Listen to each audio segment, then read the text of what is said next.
pretty much what the title says, but obviously I should provide background to the situation. Okay, I've been with my ex-girlfriend, Vanessa, for the past 5 years. We met at a convention for one of our hobbies, started just talking about the hobby itself, with no other goal in mind. We started dating when she confessed that she liked me as more than a friend, and it was mutual. I just kept quiet because I didn't really want to ruin the friendship and I wasn't really expecting her to be interested in me. Dated for about 2 years steadily before we moved in together. Our families meshed well together, our friends mingled, and we all became one big mixed social circle. That was a surprise because we both come from very different financial backgrounds, me being raised in poor, middle-class kind of finances, Vanessa and her friends and family being really rich. Everything was great for the past 3 years, except when she cheated. Vanessa cheated on me with some random guy. I don't even honestly know why, nor do I really care to find out. I found out a month ago because I took her phone to call up a friend since mine was inoperable at the time. First thing I saw when I unlocked her phone was a message popping up about how some guy loved that ass bouncing on him the day before. I'll spare you the emotional turmoil I briefly went through,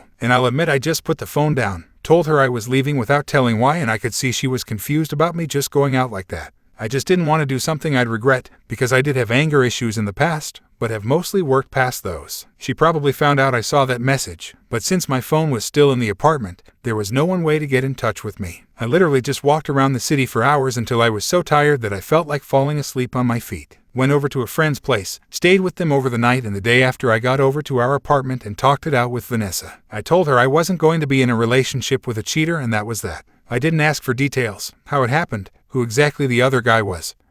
I just wanted to go away from it all. She wasn't looking to oblige me, crying hysterically, blaming herself, hitting herself in the head because she was, and I quote, a stupid cheating, begging me not to go, that she would do anything to try and fix this. The whole thing just made me even more uncomfortable to be around her, and there was a scene in front of our apartment when our neighbors came out to see what the noise was about. I did manage to get away, but it was unnecessarily complicated with drama. She made her choice to fuck someone else. I made mine to break up because I don't want to be with a cheater. I managed to take away most of my things from the apartment when she wasn't there and hoped that would be that. But if it was, I wouldn't be here now. I mentioned before Vanessa and her family are rich. She's now using her, and I presume her family's, money and not giving me a single day of some kind of reminder of her. Either I'm getting gifts sent my way at my workplace, or I'm getting letters in the mail and packages. Or she just hangs out with one friend of hers somewhere where she knows I am.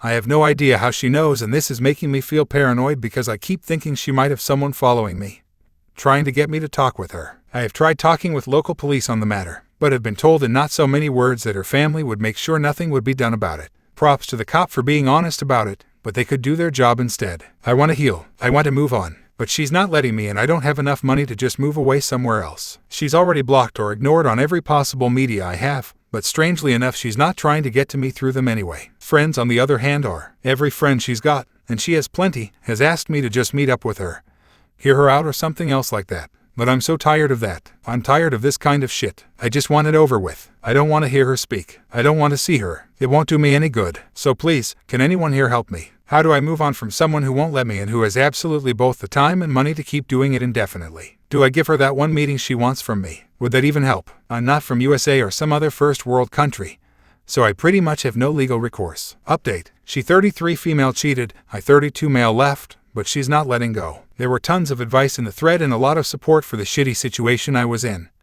And I want to thank you all for trying your best to help me. In the end, I set up a meeting with my ex's mother, whom I'd mentioned in one of my posts when I was replying to people about this whole thing. It was roughly a week after I'd made my previous post. She knew why we were broken up, and completely backed up my decision to break up with her daughter, seeing how much it hurt me. It meant a lot to me, and I guess I never really appreciated her mom being so friendly with me while we were together. I explained to her what had been going on since the breakup. She only knew that the ex was trying to get back together with me, but she didn't know about her showing up at any place I went out, her friends badgering him, or the letters and gifts being sent my way constantly. I came close to tearing up because of how much support she showed me at the time. At one point she even hugged me and kissed the top of my kid like I was a little kid again. I felt both embarrassed and grateful. I just wanted space and time to heal from this shit, and I think she understood as much. All in all, after we got that out in the open, she promised me she would get her daughter back into line, to leave me alone and stop harassing me. We talked a bit some more after that, but went our own ways soon after. The ex's harassment continued for a day or two, and then it completely stopped. No messages, no calls, no sudden appearances where I was hanging out or anything.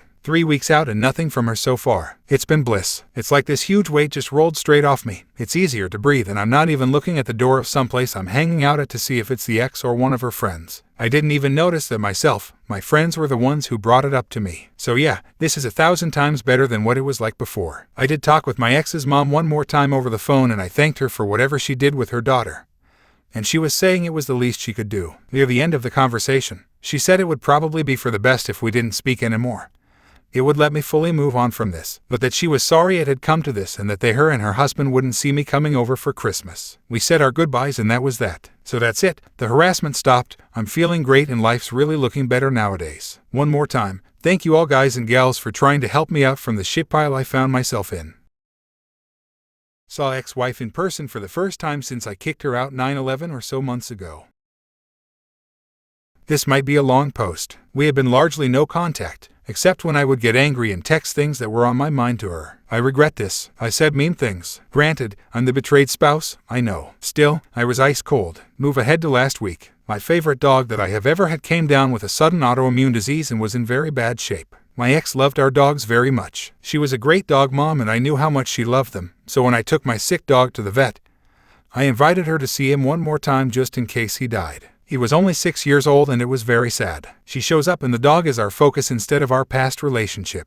We end up keeping him on 24-hour care for 3 days and he gets 3 blood transfusions. They didn't work, so I decided to have him put down. I invited my ex to see the dog off. It was very sad. We cried. Most importantly, we talked. All of my anger for her had gone away. I have a girlfriend now, who I love. I have a life on my own. Also, I'm very protective of my feelings with the ex, so I kept things kind of cold and mechanical with her. I learned that she feels that her affair was the biggest mistake of her life. She hates herself. She had been contemplating suicide for months and the only thing that kept her going was that she might see the dogs one day. What she didn't know was that I wasn't going to let that happen until my dog started dying. I also didn't know that every time I sent a mean as fuck message to my ex, she had already been suicidal. She has panic attacks in grocery stores because she's afraid she'll see one of my friends. I pity her. I've made it clear that I cannot and will not be her friend, but I did offer to drop off our old dog, her favorite, so that she could walk her. I'm doing this for me, really, because I think it's the right thing to do. Before a lot of you tell me that this is fake remorse and she's a narcissist and this is just a statistic, know that I've thought the same thing. The truth is, she really did fuck up bad and now she's paying the consequences. To be honest, I wouldn't trade places with her for anything. I know that there are some narcissists that compartmentalize their affairs and are probably mentally ill. But I looked in the face of the consequences of adultery and let me tell you folks, it looks like hell. She will have to live with shame and guilt for a long, long time. I made it clear to her that in no way am I her friend. She even tried to crack a joke and I just said we aren't doing that. I explained that I cannot bring emotions into sharing the dog with her and it was to protect me. I know that I have come a long way compared to a lot of other betrayed spouses and my heart goes out to you guys. But letting go of all the anger has freed my soul in ways that nothing else would. I've replaced it with pity and it's helping me a great lot. I used to go into fits of anger over all of this, then cry. Now, it's just pity. I may have been betrayed, but I get to go to sleep at night knowing that I was loyal and loving. I know that I sort of rambled here, but it helps to type this stuff out. Be well, folks.